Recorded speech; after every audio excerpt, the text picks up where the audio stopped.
بسم اللہ الرحمن الرحیم۔ وہ مسافر عرب کے صحرا میں اکیلا چلا جا رہا تھا۔ 8 ہجری کے زمانے میں عرب کا وہ علاقہ جہاں مکہ اور مدینہ واقع ہے بڑا ہی خوفناک صحرا ہوا کرتا تھا، جلتا اور انسانوں کو جھلساتا ہوا۔ ایک تو صحرائی صعوبتیں تھیں، دوسرا خطرہ راہزنوں کا تھا۔ مسافر قافلوں کی صورت میں سفر کیا کرتے تھے، لیکن یہ مسافر اکیلا چلا جا رہا تھا۔ وہ اعلیٰ نسل کے جنگی گھوڑے پر سوار تھا۔ اس کی زیرہ گھوڑے کی زین کے ساتھ بندھی ہوئی تھی۔ اس کی کمر سے تلوار لٹک رہی تھی اور اس کے ہاتھ میں برچھی تھی۔ اس زمانے میں مردوں کے قد دراز، سینے چوڑے اور جسم گھٹے ہوئے ہوتے تھے۔ یہ اکیلا مسافر بھی انہی مردوں میں سے تھا، لیکن جس انداز سے وہ گھوڑے کی پیٹھ پر بیٹھا ہوا تھا، اسے پتہ چلتا تھا کہ وہ شاہ سوار ہے اور وہ کوئی معمولی آدمی نہیں۔ اس کے چہرے پر خوف کا ہلکا سا بھی تاثر نہیں تھا کہ راہزن اسے لوٹ لیں گے، اسے اتنی اچھی نسل کا گھوڑا چھین لیں گے اور اسے پیدل سفر کرنا پڑے گا۔ لیکن اس کے چہرے پر جو تاثر تھا وہ قدرتی نہیں تھا۔ وہ کچھ سوچ رہا تھا، یادوں سے دل بہلا رہا تھا، یا کچھ یادوں کو ذہن میں دفن کرنے کی کوشش کر رہا تھا۔ آگے ایک گھاٹی آ گئی۔ گھوڑا چڑھتا چلا گیا، خاصی بلندی پر جا کر زمین ہموار ہوئی۔ سوار نے گھوڑا روک کر اسے گھمایا اور رکابوں پر کھڑے ہو کر پیچھے دیکھا۔ اسے مکہ نظر نہ آیا۔ مکہ افق کے نیچے چلا گیا تھا۔ ابو سلیمان، اسے جیسے آواز سنائی دی ہو، اب پیچھے نہ دیکھو، مکہ کو ذہن سے اتار دو، تم مرد میدان ہو، اپنے آپ کو دو حصوں میں نہ کٹنے دو، اپنے فیصلے پر قائم رہو، تمہاری منزل مدینہ ہے۔ اس نے مکہ کی سمت سے نگاہیں ہٹا لیں، گھوڑے کا رخ مدینہ کی طرف کیا اور باغ کو ہلکا سا جھٹکا دیا۔ گھوڑا اپنے سوار کے اشارے سمجھتا تھا، نپی تلی چال چل پڑا۔ سوار کی عمر 43 برس تھی، لیکن وہ اپنی عمر سے جوان لگتا تھا۔ سلیمان اس کے بیٹے کا نام تھا، اس کے باپ کا نام الولید تھا، لیکن سوار نے خالد بن ولید کی بجائے ابو سلیمان کہلانا زیادہ پسند کیا۔ اسے معلوم نہ تھا کہ تاریخ اسے خالد بن ولید کے نام سے یاد رکھے گی اور یہ نام اسلام کی عسکری روایات اور جذبے کا دوسرا نام بن جائے گا۔ مگر 43 برس کی عمر میں جب خالد مدینہ کی طرف جا رہا تھا، اس وقت وہ مسلمان نہیں تھا۔ چھوٹی چھوٹی جھڑپوں کے علاوہ وہ مسلمانوں کے خلاف 2 بڑی جنگیں، جنگ احد اور جنگ خندق لڑ چکا تھا۔ جب رسول کریم صلی اللہ علیہ وسلم پر پہلی وحی نازل ہوئی، اس وقت خالد کی عمر 24 سال تھی۔ اس وقت تک وہ اپنے قبیلہ مخزوم کی عسکری قوت کا قائد بن چکا تھا۔ بنو مخزوم کا شمار قریش کے چند ایک معزز خاندانوں میں ہوتا تھا۔ قریش کے عسکری امور اسی خاندان کے سپرد تھے۔ قریش خالد کے باپ الولید کے احکام اور فیصلے مانتے تھے۔ 24 برس کی عمر میں یہ حیثیت خالد کو بھی حاصل ہو گئی تھی، مگر اس حیثیت کو ٹھکرا کر خالد ابو سلیمان مدینے کو جا رہا تھا۔ کبھی وہ محسوس کرتا جیسے اس کی ذات سے کوئی قوت اسے پیچھے کو گھسیٹ رہی ہو۔ جب وہ اس قوت کے اثر کو محسوس کرتا تو اس کی گردن پیچھے کو مڑ جاتی، لیکن اس کی اپنی ذات سے ایک آواز اٹھتی، آگے دیکھ خالد، تو ولید کا بیٹا تو ہے، لیکن وہ مر گیا ہے، اب تو سلیمان کا باپ ہے، وہ زندہ ہے۔ اس کے ذہن میں 2 نام اٹک گئے، محمد رسول اللہ صلی اللہ علیہ وسلم جو ایک نیا دین لے کر آئے تھے، اور الولید جو خالد کا باپ اور محمد صلی اللہ علیہ وسلم اور آپ کے دین کا بہت بڑا دشمن تھا۔ باپ یہ دشمنی ورثے کے طور پر خالد کے حوالے کر کے دنیا سے اٹھ گیا تھا۔ خالد کے گھوڑے نے پانی کی مشک پر اپنے آپ ہی رخ بدل لیا تھا۔ خالد نے ادھر دیکھا، اسے گول دائرے میں کھجوروں کے درخت اور صحرا کے جھاڑی نما درخت نظر آئے۔ گھوڑا ادھر ہی جا رہا تھا۔ نخلستان میں داخل ہو کر خالد گھوڑے سے کود گیا۔ امامہ اتار کر وہ پانی کے کنارے دوزانو ہو گیا۔ اس نے پانو چلو میں بھر بھر کر اپنے سر پر ڈالا اور 2 4 چھینٹے منہ پر پھینکے۔ اس کا گھوڑا پانی پی رہا تھا۔ خالد نے اس چشمے سے پانی پیا جو صرف انسانوں کے لیے استعمال ہوتا تھا۔ یہ ایک چھوٹا سا جنگل تھا۔ خالد نے گھوڑے کی زین اتاری اور زین کے ساتھ بندھی ہوئی چھوٹی سی ایک دری کھول کر جھاڑی نما درختوں کے جھنڈ تلے بچھائی اور لیٹ گیا۔ وہ تھک گیا تھا، تھوڑی دیر کے لیے سو جانا چاہتا تھا، مگر اس کے ذہن میں یادوں کا جو قافلہ چل پڑا تھا وہ اسے سونے نہیں دے رہا تھا۔ اسے 7 سال پہلے کا ایک دن یاد آیا جب اس کے عزیزوں نے محمد صلی اللہ علیہ وسلم کو قتل کرنے کا منصوبہ بنایا تھا۔ اس منصوبے میں خالد کا باپ الولید پیش پیش تھا۔ وہ ستمبر کی ایک رات تھی۔ قریش نے رسول خدا کو سوتے میں قتل کرنے کے لیے ایسے آدمی چنے تھے جو انسانوں کے روپ میں وحشی اور درندے تھے۔ خالد قریش کے سرکردہ خاندان کا جوان تھا۔ اس وقت اس کی عمر 27 سال تھی۔ وہ حضور صلی اللہ علیہ وسلم کے قتل کی سازش میں شریک تھا، لیکن وہ قتل کے لیے جانے والوں کے گروہ میں شامل نہیں تھا۔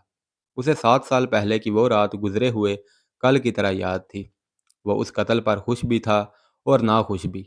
خوش اس لیے کہ اس کے اپنے قبیلے کے ہی ایک آدمی نے اس کے مذہب کو جو بت پرستی تھی باطل کہہ دیا اور اپنے آپ کو خدا کا پیغمبر کہہ دیا۔ ایسے دشمن کے قتل پر خوش ہونا فطری بات تھی، اور وہ ناخوش اس لیے تھا کہ وہ اپنے دشمن کو للکار کر آمنے سامنے کی لڑائی لڑنے کا قائل تھا۔ اس نے سوئے ہوئے دشمن کو قتل کرنے کی کبھی سوچی ہی نہیں تھی۔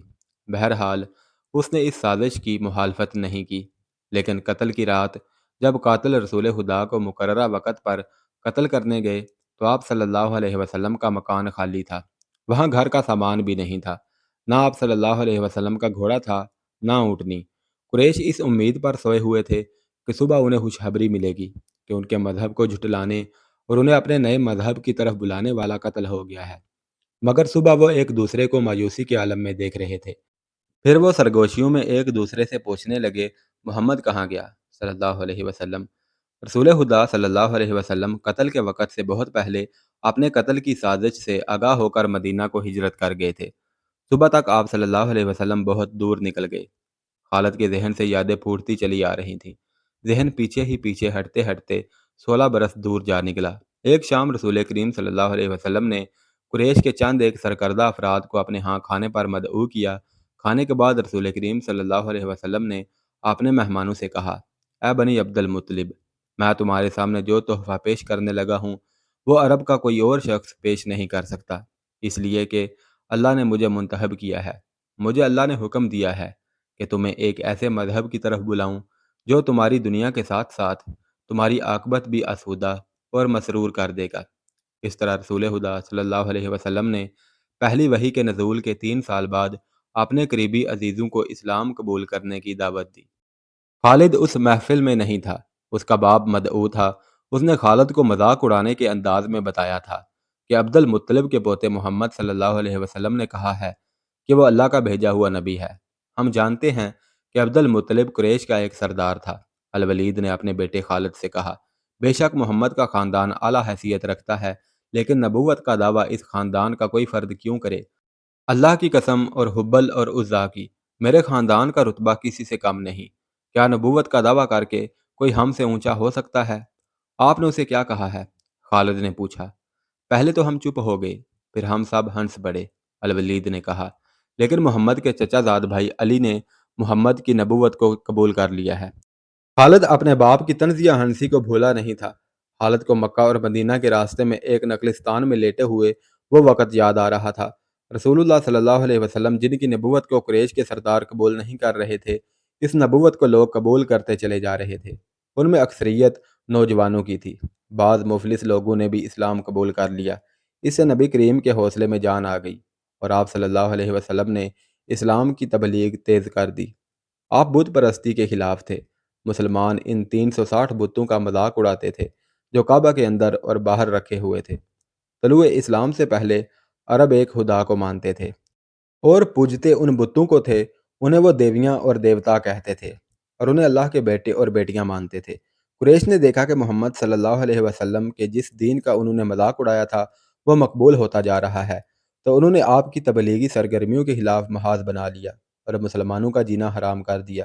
خالد کو یاد آ رہا تھا کہ اس نے اللہ کے رسول صلی اللہ علیہ وسلم کو گلیوں اور بازاروں میں لوگوں کو اکٹھا کر کے انہیں اسلام قبول کرنے کی دعوت دیتے اور بتاتے دیکھا تھا کہ بت انہیں نہ فائدہ دے سکتے ہیں نہ نقصان۔ عبادت کے لائق صرف اللہ ہے جو وحدہ لا شریک ہے۔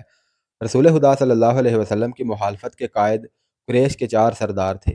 ایک تو خالد کا باپ الولید تھا، دوسرا نبی کریم کا اپنا چاچا ابو لہب تھا، تیسرا ابو سفیان اور چوتھا ابو الحکم تھا جو خالد کا چچا زاد بھائی تھا۔ مسلمانوں پر سب سے زیادہ ظلم و تشدد اسی شخص نے کیا تھا۔ وہ جہالت کی حد تک کینہ پرور اور مسلم کش تھا، اس لیے مسلمان اسے ابو جہل کہنے لگے تھے۔ یہ نام اتنا عام ہوا کہ لوگ جیسے اس کا اصل نام بھول ہی گئے ہوں۔ تاریخ نے بھی اس پستہ قد، بھینگے اور لوہے کی طرح مضبوط آدمی کو ابو جہل کے نام سے ہی یاد رکھا ہے۔ خالد کو یہ یادیں پریشان کرنے لگیں، شاید شرمسار بھی۔ قریش کے لوگوں نے رسول کریم صلی اللہ علیہ وسلم کے گھر میں کئی بار غلاظت پھینکی تھی۔ جہاں کوئی مسلمان اسلام کی تبلیغ کرتا ہوتا وہاں قریش کے آدمی جا پہنچتے اور ہلڑ مچاتے تھے۔ بد اخلاق اور دھتکارے ہوئے آدمیوں کو رسول خدا صلی اللہ علیہ وسلم کو پریشان کرتے رہنے کے کام پر لگا دیا گیا تھا۔ خالد کو یہ اطمینان ضرور تھا کہ اس کے باپ نے محمد صلی اللہ علیہ وسلم کے خلاف ایسی کوئی گھٹیا حرکت نہیں کی تھی۔ وہ دو مرتبہ قریش کے 3-4 سرداروں کو ساتھ لے کر رسول خدا کے چچا ابو طالب کے پاس یہ کہنے گیا تھا کہ وہ اپنے بھتیجے رسول خدا کو بتوں کی توہین اور نبوت کے دعوے سے روکے، ورنہ وہ کسی کے ہاتھوں قتل ہو جائے گا۔ ابو طالب نے ان لوگوں کو دونوں مرتبہ ٹال دیا تھا۔ خالد کو اپنے باپ کی بہت بڑی قربانی یاد آئی۔ عمارہ خالد کا بھائی تھا۔ وہ خاص طور پر خوبصورت نوجوان تھا۔ وہ ذہین تھا اور اس میں بانک پن تھا۔ خالد کے باپ الولید نے اپنے اتنے خوبصورت بیٹے عمارہ کو قریش کے دو سرداروں کے حوالے کیا اور انہیں کہا کہ اسے محمد کے چچا ابو طالب کے پاس لے جاؤ اور اسے کہو کہ میرا بیٹا رکھ لو اور اس کے بدلے محمد ہمیں دے دو۔ خالد اپنے باپ کے اس فیصلے پر کانپ اٹھا تھا، اور جب اس کا بھائی عمارہ دونوں سرداروں کے ساتھ چلا گیا تھا تو خالد تنہائی میں جا کر رویا تھا۔ ابو طالب سرداروں نے عمارہ کو رسول کریم صلی اللہ علیہ وسلم کے چچا کے آگے کر کے کہا تھا، اسے تم جانتے ہو، یہ عمارہ بن الولید ہے۔ تم یہ بھی جانتے ہوگے کہ بنو ہاشم نے جس کے تم سردار ہو ابھی تک اس جیسا سجیلا اور عقل مند جوان پیدا نہیں کیا۔ یہ ہم ہمیشہ کے لیے تمہارے حوالے کرنے آئے ہیں۔ اسے اپنا بیٹا بنا کر رکھو گے تو یہ تمام عمر فرما بردار رہے گا، اور اگر اسے اپنا غلام بناؤ گے تو قسم ہے اللہ کی تم پر اپنی جان بھی قربان کر دے گا۔ مگر تم اسے میرے حوالے کیوں کر رہے ہو؟ ابو طالب نے پوچھا، کیا بنو مخزوم کی ماؤں نے اپنے بیٹوں کو نیلام کرنا شروع کر دیا ہے؟ کہو اس کی کتنی قیمت چاہتے ہو؟ اس کے عوض ہمیں اپنا بھتیجا محمد دے دو۔ قریش کے ایک سردار نے کہا، تمہارا یہ بھتیجا تمہاری رسوائی کا باعث بن گیا ہے۔ اس نے تمہارے آباء و اجداد کے مذہب کو رد کر کے نیا مذہب بنا لیا ہے۔ کیا تم دیکھ نہیں رہے کہ اس نے قبیلے میں آدمی کو آدمی کا دشمن بنا دیا ہے؟ تم میرے بھتیجے کو لے جا کر کیا کرو گے؟ قتل۔ قریش کے دوسرے سردار نے جواب دیا، ہم محمد کو قتل کریں گے۔ یہ بے انصافی نہیں ہوگی۔ تم دیکھ رہے ہو کہ ہم تمہارے بھتیجے کے بدلے تمہیں اپنا بیٹا دے رہے ہیں۔ یہ بہت بڑی بے انصافی ہوگی۔ ابو طالب نے کہا، تم میرے بھتیجے کو قتل کرو گے اور میں تمہارے بیٹے کو پالوں گا اور اس پر خرچ کروں گا اور اسے بہت اچھی زندگی دوں گا۔ تم میرے پاس کیسا انصاف لے کر آئے ہو؟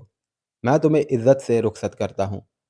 خالد نے جب اپنے بھائی کو اپنے سرداروں کے ساتھ واپس آتے دیکھا اور سرداروں سے سنا کہ ابو طالب نے یہ سودا قبول نہیں کیا تو خالد کو دلی مسرت ہوئی تھی۔ محمد صلی اللہ علیہ وسلم کا تم نے کیا بگاڑ لیا تھا ابو سلیمان؟